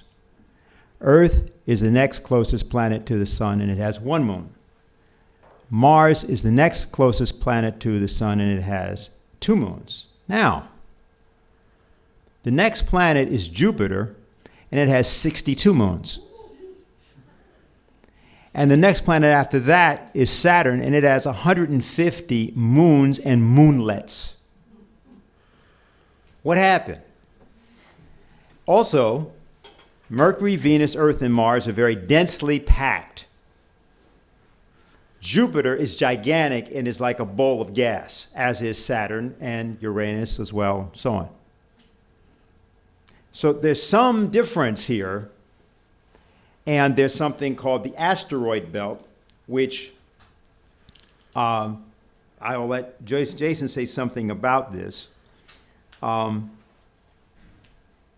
which is in between the 4 planets inside and the planets outside. Now, it used to be the case 20 years ago that people might have thought Saturn had rings, but they had no idea that Saturn had 150 moons and moonlit kind of bodies, because we didn't really know much of these things. We are finding these things out. Now, this leaves out completely how many asteroids are floating around the Earth and floating out around between us and the nearby planets and so forth, the kind of the soup we're in of asteroids, which is an interesting thing for us to also consider, but I'm going to leave that out. I just bring this up because then let's take another issue, which is that Jason talked about the idea that solar energy, the best way to have it is the nuclear fusion, because that's what the sun does. Well, we have lasers that we're making on Earth now that are capable in short pulses, very short pulses of light, of focusing and creating temperatures on the Earth hotter than are inside of the sun. That's what we're looking at doing in actual fusion reactors. Now, the question that you asked concerning what other nations may want to do with respect to the United States taking an initiative. I think the thing for us to first establish is that right now in the world, if the United States takes a clear path to suddenly coming to its senses and bringing its population, incorporating its population into a true investigation of science and technology, the first thing that people are going to realize, and this is one of the reasons that the U.S. population is encouraged by the media not to think about these things, is they're going to look at the roads outside of this hotel. And they're going to look at the conditions of the plumbing. And they're going to look at other things, and they're going to say, wait a minute. Now, it's not that they don't already know this, but the thing is, if you encourage people to look at these things, well, then everybody knows, oh, wait a minute, you mean it's now legal for me to say what it is I actually have known all along? It's actually illegal for me to discuss the fact that I believe that I'm being exploited and my neighbors are being exploited, and that we shouldn't be messing around doing anything with all these other countries. We don't need a military which is larger than the next 26 militaries in the world combined, many of whom are armed by the United States. You know, so that's what the issue is. And see, the Trump administration is interesting. Well, excuse me, Donald Trump personally is interesting in that he made it very clear when he was running, and he made it very clear the second day of his administration, that he has no interest in pursuing these extended colonial wars, and that he wants to clean up the intelligence agencies. Now, one thing on that, we mentioned the drug traffic. Well, Hong Kong Shanghai Bank was exposed by us through the book Dope Incorporated, but they first took over in the United States, Marine Midland Bank of New York. We opposed that, as did Muriel Siebert, who was one of the people working at Marine, working to stop the takeover. When it went to the federal government, we testified against the Bank of Hong Kong and Shanghai, and we brought up the double books question. But the bank was given a charter regardless. Now, why is that significant? The Bank of Hong Kong and Shanghai, or HSBC, which is now the largest bank in Europe and the 7th largest bank in the world, is nothing but drugs. It's nothing but crime. It's nothing but exactly what had been going on at the East Side apartment of Jeffrey Epstein. That's what the bank is. It has no other reality. So why is James Comey on the board? See, these are the kinds of things that we are prepared and can take out and discuss now. That's what a committee of correspondence is going to do. We're going to just have a discussion. See, we don't actually have to, we're not required to make great assertions about and denounce all sorts of things. We're required to say to the American people, you are now allowed by us, by our process, by this process of dialogue and discussion, by us getting these young people who want to have a future, you are now allowed to exercise the right of assembly as well as the right of supposedly free speech. That is, you are allowed to come out on the street. You are allowed to dialogue and discussion, debate in town meetings or whatever it may be, okay? That is what you can do. Once people get the chance to do that, their minds will just come alive. And other countries seeing that happen in the United States are going to get really, really happy. Because they realize that there was a United States once, about 75 years ago, that actually freed a lot of these countries from some very nasty people. And it happened in France, and it happened in Belgium, and it happened all across that part of the world. And we financed Russia, which did its job, and we did places. So people don't have the negative view of the United States you might be led, or anybody might be led to believe. They just want to see a United States that comes back to its senses. And I think we will find it won't be a problem. Thank you.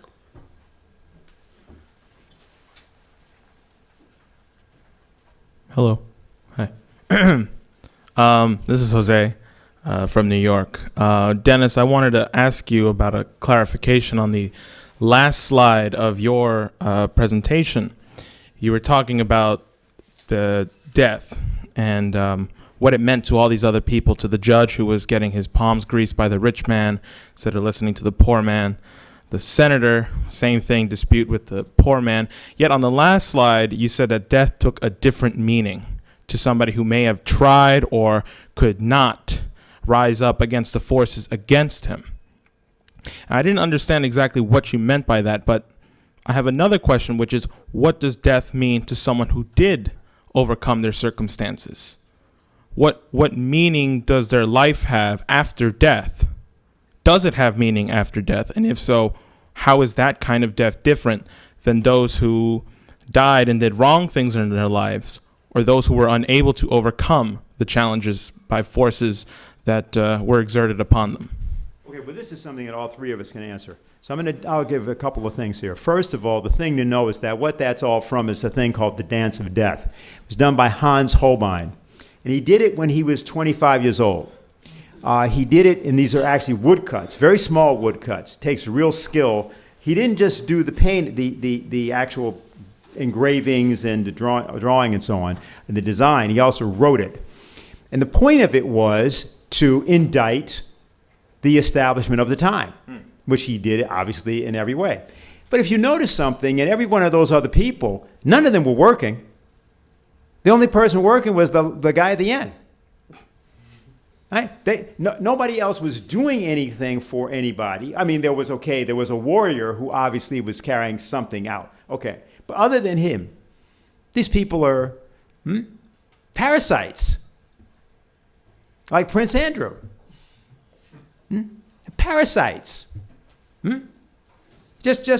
Or leeches. They have to get the image of what really went on in this thing that, they kind of are talking about and not talking about, and people say, oh, is everybody involved? Is Clinton involved? Is Trump involved?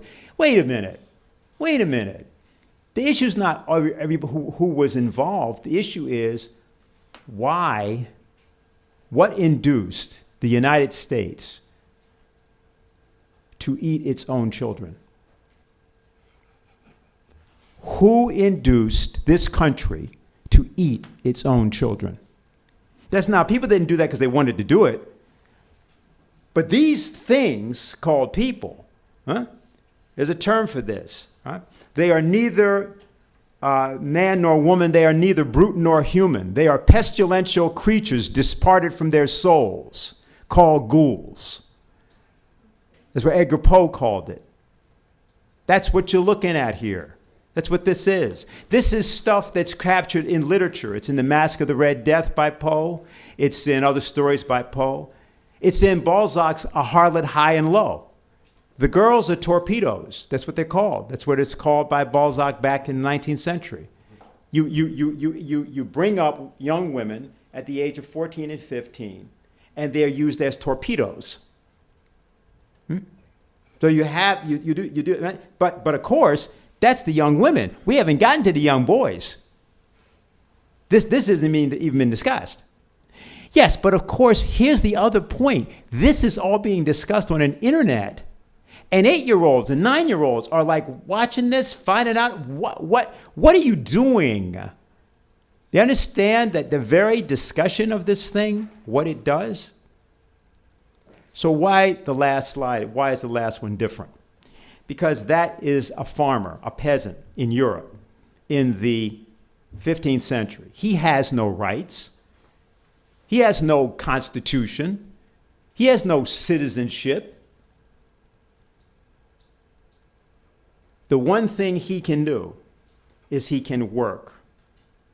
And he can work hopefully to the benefit of his family, unfortunately for the benefit of the rich, but it's honest.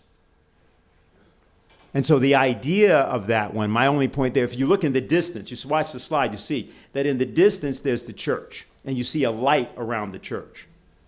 Okay?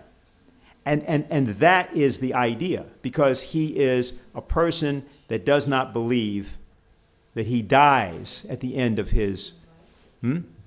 He is buried in the soil, but all farmers know that when they bury seeds in the soil, they rise again.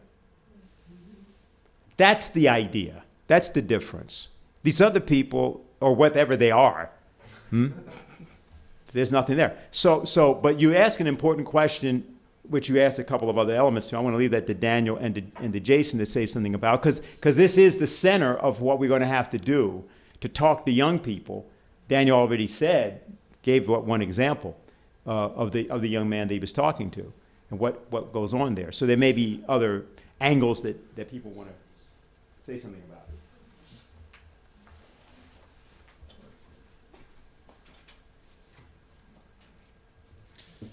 I just have a brief thought.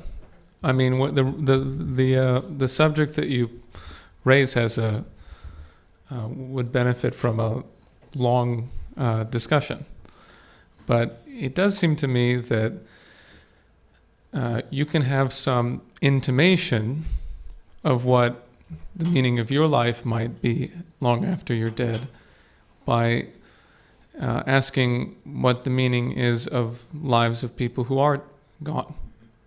And so you might be able to ask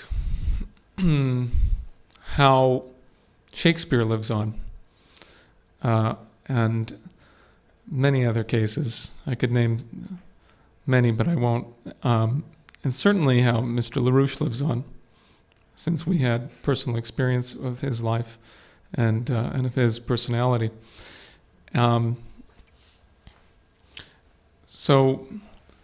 then I would pose one further question on it, which is it possible that because of what you do in your life, after your life, you're actually more powerful than you were during your life?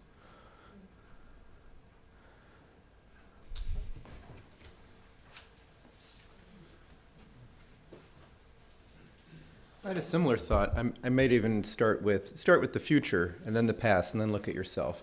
So, what is the meaning of the life of someone yet to be born? What kind of opportunity are they going to have? Well, that's clearly up to us. They're not here yet, or they're 2 years old. It's up to us to shape what kind of future that person's going to have. As pointed up, people in the past. Now, so a lot of Daniel named Shakespeare. Ben Franklin's dead. He still has an impact today. Plato died a long time ago, but he was brought to life last night at this reading. His thoughts became alive to people. It was directly experienced as a person in that way. So we shape the value of lives of people to come, or give opportunities to it. We definitely play a role in the value of the lives of people who are dead by what we do with their legacies. And I think taking that as a lesson, thinking that we're all going to spend most of our lives, we're all going to spend most of our existences being dead. You're dead for a very long time. And you get the period while you're alive where you get to shape what the meaning of your life is going to be for all the rest of that time. Because then your options are more limited. So I would just start from that today. And there's a lot of things where you can pursue short, momentary gains and this kind of thing. You got to work now on what will it have meant. Okay. Thank you.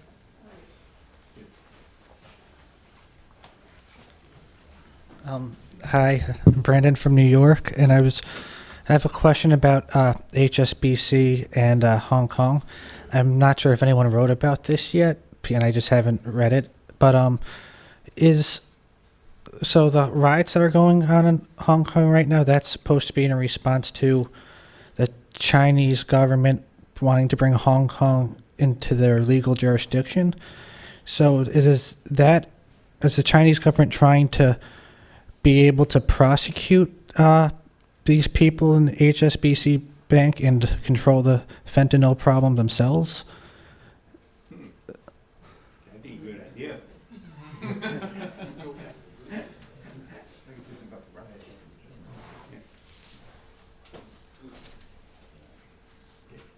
I want to make one minor comment on that, which is namely that perhaps we should have someone who could give a short presentation on the fentanyl situation, because it's definitely an enormous thing in the media, and I don't want, and we shouldn't make let's not make comments on things that we don't know about in this regard. But I bet you that because of the investigative method that we have, we could figure out a very clear concept of what's happening there. Just about the supposed reason for the riots. I mean, there was an extradition bill that was proposed in the government of Hong Kong to allow for extradition to places that currently Hong Kong doesn't. And it included Taiwan, Macau, mainland China. Supposedly the case that started it was a guy who killed his Hong Kongese girlfriend and then went to Taiwan and then they couldn't get him. Clearly would have impacts beyond that. That bill is shelved. It's over. It's not being put forward at all anymore. But the riots didn't slow down at all after that announcement was made. So was that the reason for the riots? Thank you. This is always a fascinating seminar here.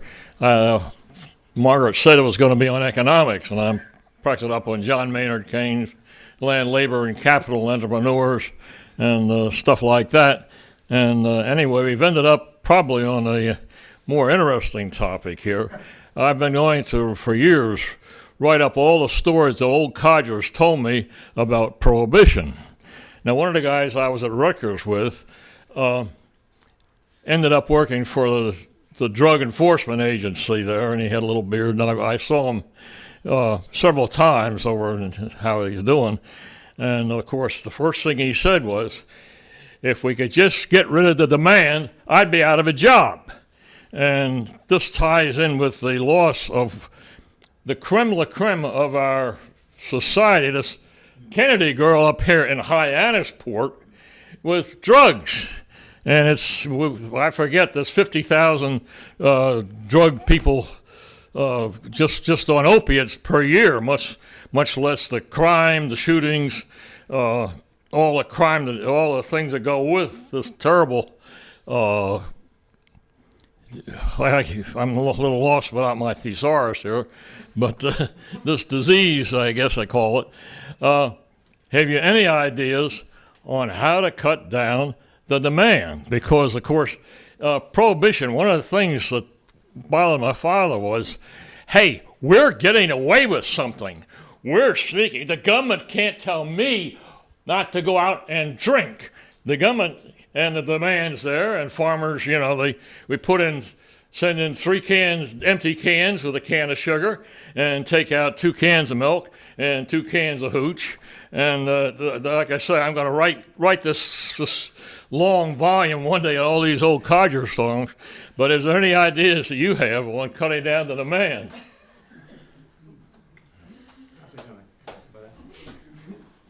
Well, there's really no demand for murder on the part of the people that are being murdered. You have highly addictive substances are out there. But let's go back to this for a minute. It's relevant because you mentioned the thing about the law enforcement. Just to say something first of all about that. If you look up the person who caused, well, actually, we won't go into details. Let's put it like this. Hoover, his friend Rosenstiel, Roy Cohn, And multiply connected people in the 1970s promoted drug traffic. They did it, they addicted people, they did it intentionally. They did it to kill them because it's easier to get people to kill themselves if they're addicted, and then they pay you for it. Crack cocaine, when it appeared in California first and then in every other city of the United States on Thanksgiving of 1985, had originally been introduced into Bel Air, Beverly Hills, and so on as a designer drug. It's very expensive. But then the problem was that the side effects were really nasty. And so what was done was to retool it for $5. Because it was also recognized that it was so addictive that it would instantly, nearly instantly, just wipe out the family structure and various of the ghettos and so forth of the United States. Rick Ross and other people who learned how to cook it were taught how to do that. Famously were all described by a journalist by the name of Gary Webb. And one or two of our people knew Gary Webb. And we tried to impress upon Gary. The problem was he was trying to take a story from the bottom up. He was talking to Rick Ross and the guys who were in the gangs, the Crips and so forth, and who were the distributors. And he was trying to build a story upwards to Adolfo Calero and various other members of the Nicaraguan Contras, which he succeeded in doing. Norman Meneses and all those guys. And then what happened was we tried to explain to him, you got to go after the banking side of this, the City of London side. You have to do it. If you don't, they're going to isolate you.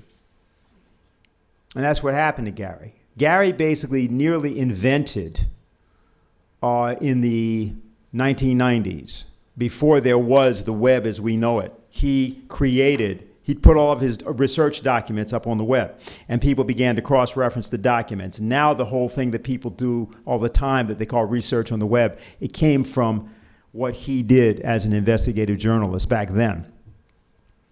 And without going through all the details, Gary committed suicide by shooting himself in the head with a shotgun twice. The thing to understand about our country is that we've lived in a place now for a good couple of decades where the idea that the American people will get justice from anyone is not believed by the American people. So why is that significant to the issue of demand for drugs? Well, that's significant to the issue of mass killings. Because one of the things that you have that goes on in the United States among youth, as we used to talk about this some time back. I used to say when we were recruiting back in the 1999 and 2000, when Columbine happened in April of 1999, I used to say to people, well, the fundamental question on the minds of most young American males is, why should I not kill all of you first before I kill myself? If you can answer that question for me, then we can talk about anything else. Now, I didn't mean that they were actually all thinking that.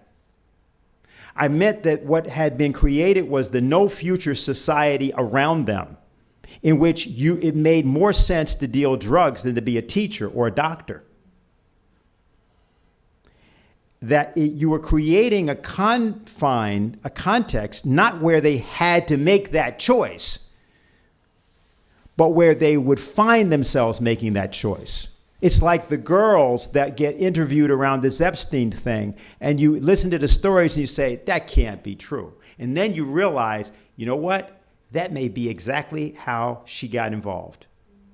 And you realize that things are actually that bad from that person's standpoint, that there were so few options that they decided to do that because that made sense. That was a good option. Dealing drugs is a good option. So what does it mean about the society we're in? The reason that Lyndon LaRouche went and got those of us back in the 1960s and 70s that he reached and said to us, you know, the issue is not these oppressors you keep talking about and these powerful governmental forces that you keep claiming are running everything. The problem is with you and what you are prepared to do. They are also a problem, but what they are allowed to do is up to you. So this is the issue, I think, continuously. The way we would stop the demand is very straightforward.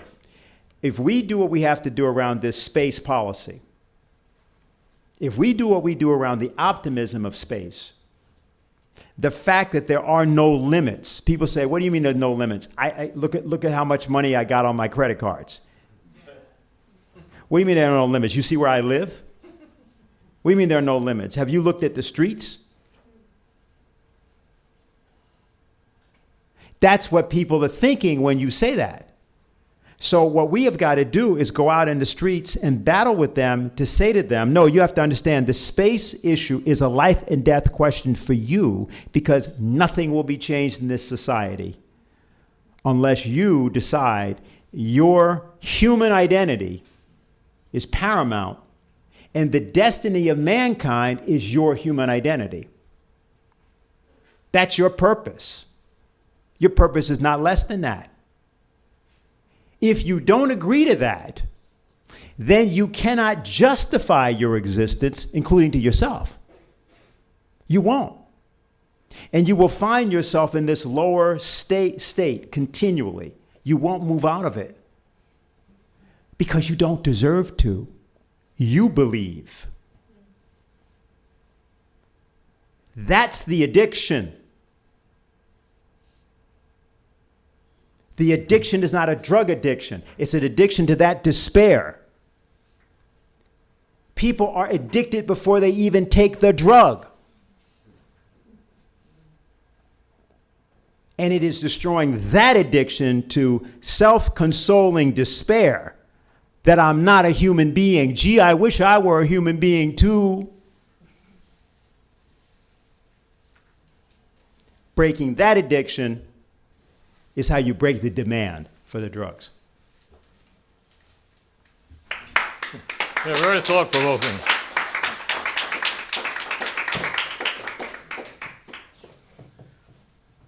I thought I would wait because I'm the closest, and I am running on 5 hours of sleep, so I hope this thing is. Yeah. All right, good. Should have probably grabbed a cup of coffee. Anyway, Ryan from New Jersey, coming to you live. But this thing rolling? Nice. All right. So I believe that, in all honesty, people that want to lower their carbon footprint, they got good hearts. You know, they're coming from some kind of a good place. And we got to appeal to that. Because if we can honestly stand back and point out how messed up this world is, but agree that we can change it. Like, I believe Lyndon LaRouche's plan for Africa was amazing. Something that should be implemented. Something that will be implemented. And I do believe, honestly, that these ghouls that are in power, the power structure, I say that with air quotes because that's going to change. So I believe these people have mastered the art of psychology. I mean, we can all agree on that, and deception. So they know how to tug on heartstrings because that's what humans have. Right. So I feel like we appeal to what's true, focus on what actually matters, and that's helping people. And then we can bring in people that normally wouldn't listen. So like you presented in your presentation, Daniel. I agree that we should focus more on Africa because I believe that that would be a big keystone. What's it called? A Loretta Stone? Is that's a term? Rosetta. Rosetta. That's it, yeah. I believe that that would be a big thing in helping people to understand where we're at in the world and what needs to change. So, again, 5 hours of sleep. I believe that was a good one. Okay, well, I definitely want to give Jason or Dennis a chance to respond to that. But I think what you said at the beginning is very important. Because, of course, actually, you'll find that a number of the people who were members of this movement were formerly, conceived of themselves as environmentalists. And I'm one of them. Yeah, naturally, because what we know the experience of people in our relative age bracket. I'm a millennial. Other people are not necessarily, but I'm 33, and so when I keep repeating this, but it's certainly important that I was 15 and I walked into math class, and people who were 10 years younger than me had a totally different experience. But I was 15 and I walked into math class, and they said the trade towers had a plane fly into them. And then you go into university from the standpoint that, something is terribly wrong in the world. Something has gone completely wrong, and the people who were in charge, who should have been guiding the ship in the right direction, clearly did something absolutely wrong. And when I was graduating from college, the financial crash happened. And you say, okay, something is really, really wrong on a systemic level.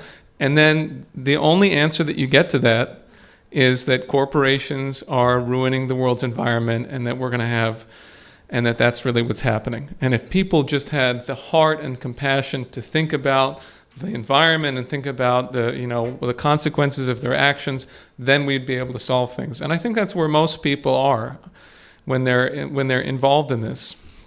They're thinking something's wrong and this seems to be a solution.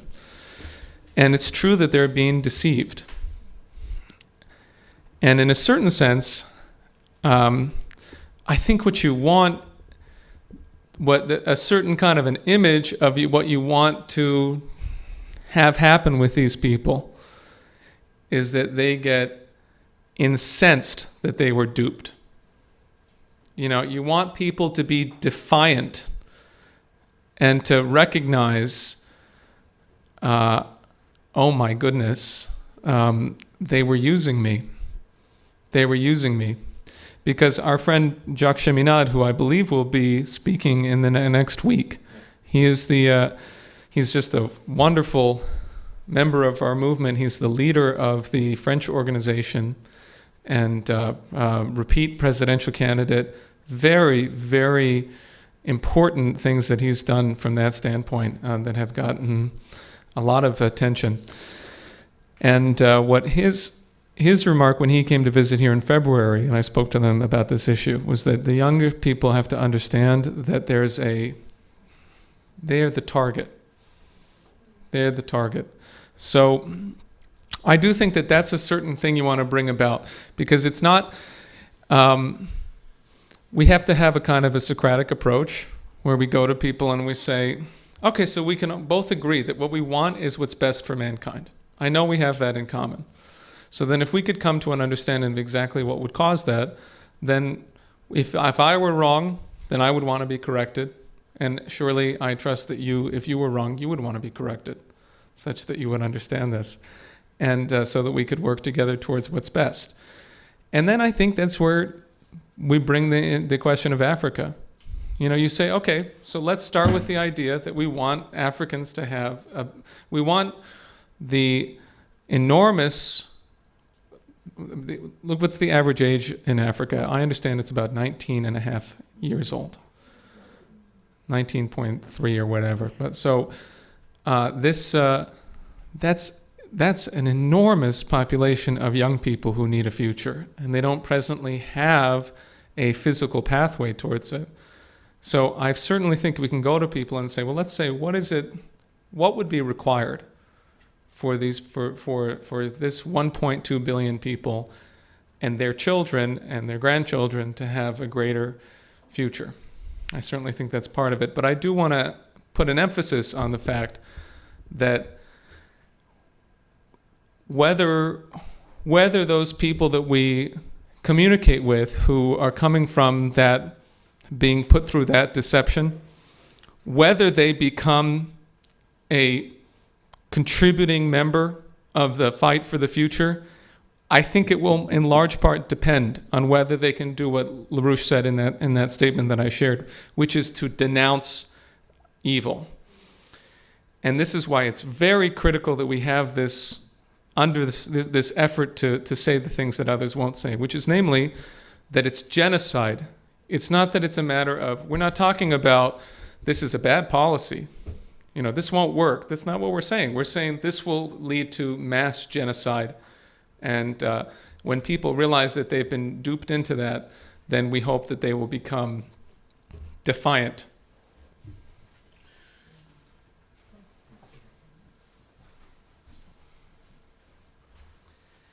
Come back to your initial point that people, even when having ideas whose results would be bad, doesn't mean that they intend to have a bad result. That's for sure. I mean, it's a lot harder to try to convince everybody to knowingly be evil. That might not get too far, but if, so you have to get inside movements for good and then turn them around. Like, think about the word progressive. Now, there's a word that is included in the word progressive. Progress. Now, that is not a concept that's very often included in what you might call progressive ideas. You get a lot of stuff about, stopping growth, consuming less, about getting a lot into personal identity and things like this, and sort of leaving aside, do people have enough food to eat? Can people pay their bills? Is healthcare affordable? And how do we create the progress to make that happen? So you're right. People have an idea of trying to do good, and then they're misled about how to make it happen. Although I think sometimes there are actually more people than we might want to admit who have at heart a very incorrect axiom that almost prevents them from trying to do something good, which is namely their view of human beings. So you get these two diametrically opposed outlooks. Some people believe that people are bad, that people are a problem, that human population is a problem, that we are a plague on the earth. And they don't necessarily need to have some proof of this or some specific way that this is a bad impact. They just sort of think, well, people, by being people, are bad. We change the natural order. Of course, that's what makes us different from animals. And if you think that that's inherently bad, I don't know how much good is going to come out of anything you try to do that you think is good. So LaRouche would always come right back to this question as being the central one. What is your image of the human individual? What is man? LaRouche pointed to the biblical reference to God being made in to man being made in the image of God, as a creator in that sense. Einstein. Uh-oh, yeah. Well, what can we learn about? We can. So another way that got expressed was by, let's say, Einstein, who had a different kind of outlook. He said, "What is it?" He said, "Isn't it an amazing miracle that our minds are able to make ideas that then do something in the world around us? Dogs have got thoughts. That doesn't create, they don't do what we do. They think about chasing a squirrel or something like that. What we're able to have as thoughts give us power in the universe. So what does that mean about the relationship between our minds and the universe as a whole? That this thing we have called a mind, spirit, soul, thought, is able to act on the whole universe and figure out what principles make it up." So that's an axiom that's really useful to come right back to, because it's often hiding behind a lot of things. People might not want to realize that, oh, good, CO2 isn't a problem, because maybe they want and find some consolation in believing that human beings are bad.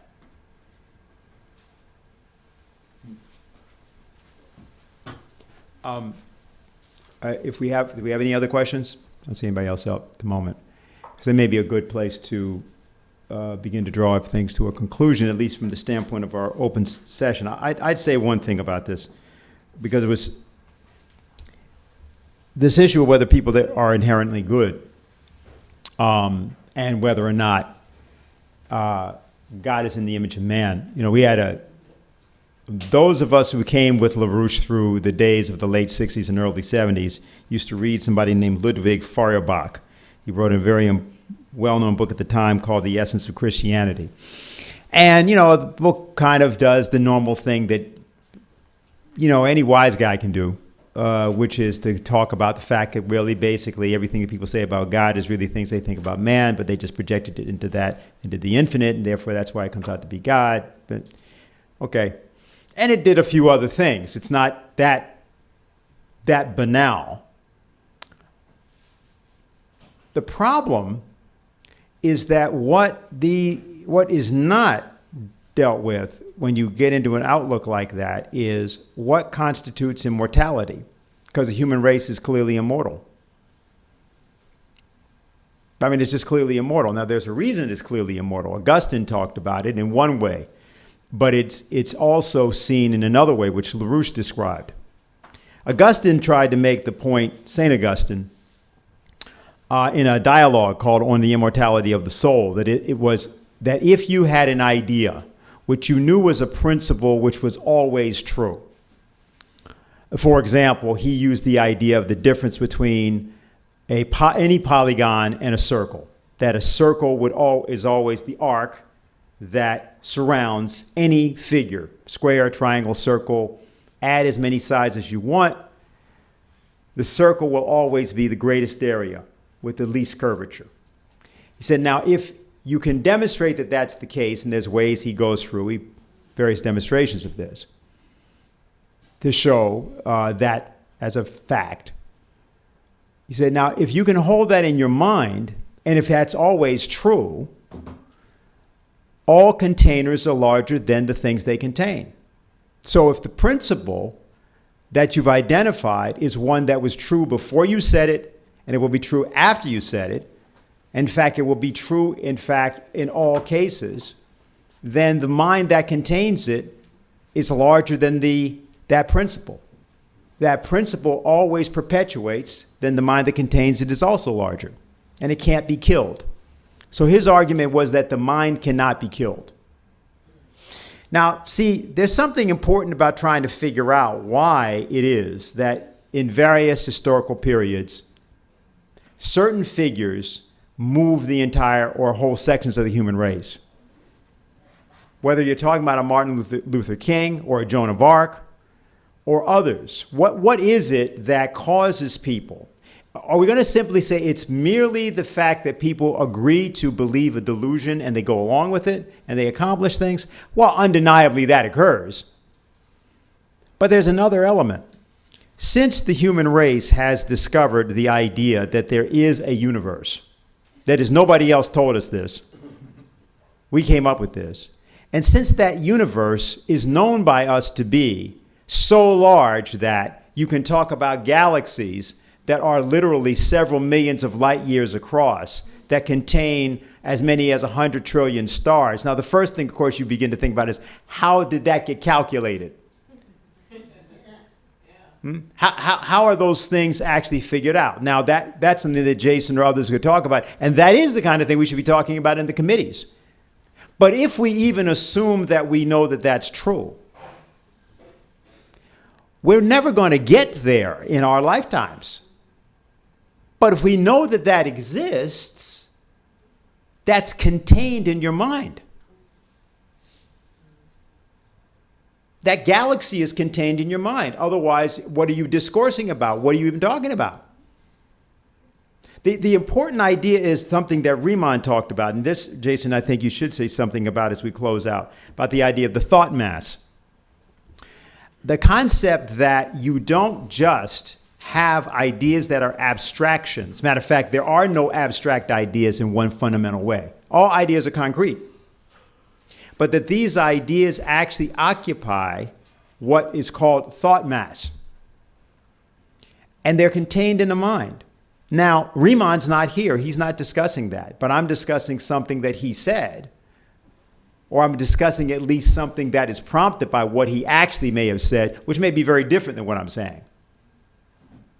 The dialogue about this, that the human race is able to participate in, is best exemplified by music,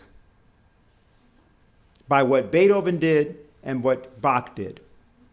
Where, in other words, you get past the words. They're not the words, but there is this idea of an evolved, developed, polyphonic conception, by which we mean many-voiced idea.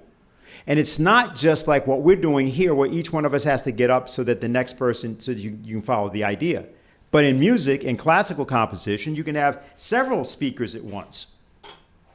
And anybody who's seen, for example, something like any of the like Mozart's operas, where you have several characters singing at the same time, or Verdi, and they may all be singing about different things, but they're all singing at the same time, different words, different voices, different meanings, different implications. Now, that process is immortal.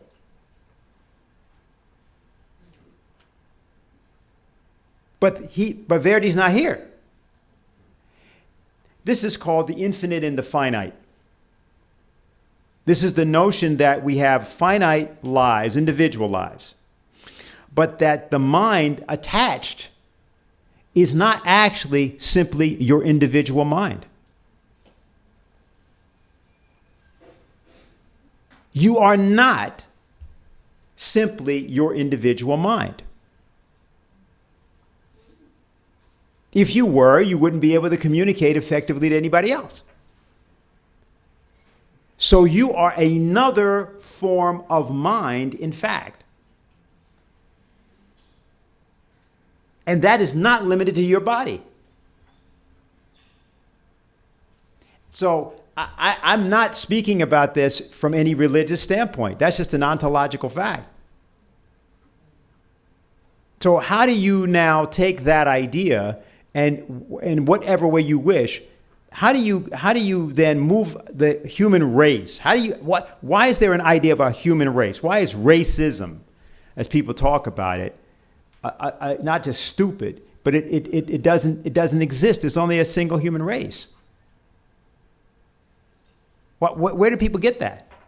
So I just think what's important about these dialogues and what we're trying to get across here, and our committees are going to do this. Our committees are putting on the street Socrates, Leibniz, Kepler, Riemann, Vernadsky.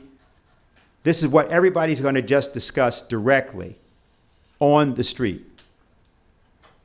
Okay? And that's what the idea is. And that's what our movement wants to do. So Jason, if you could just say something about this thought mass idea. I think it's important because people haven't heard it before. Sure.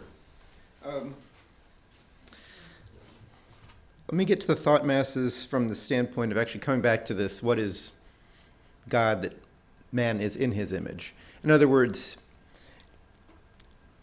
the fact that our concepts have power in the universe, meaning that what the kinds of thoughts we're able to have coheres with how the universe really works.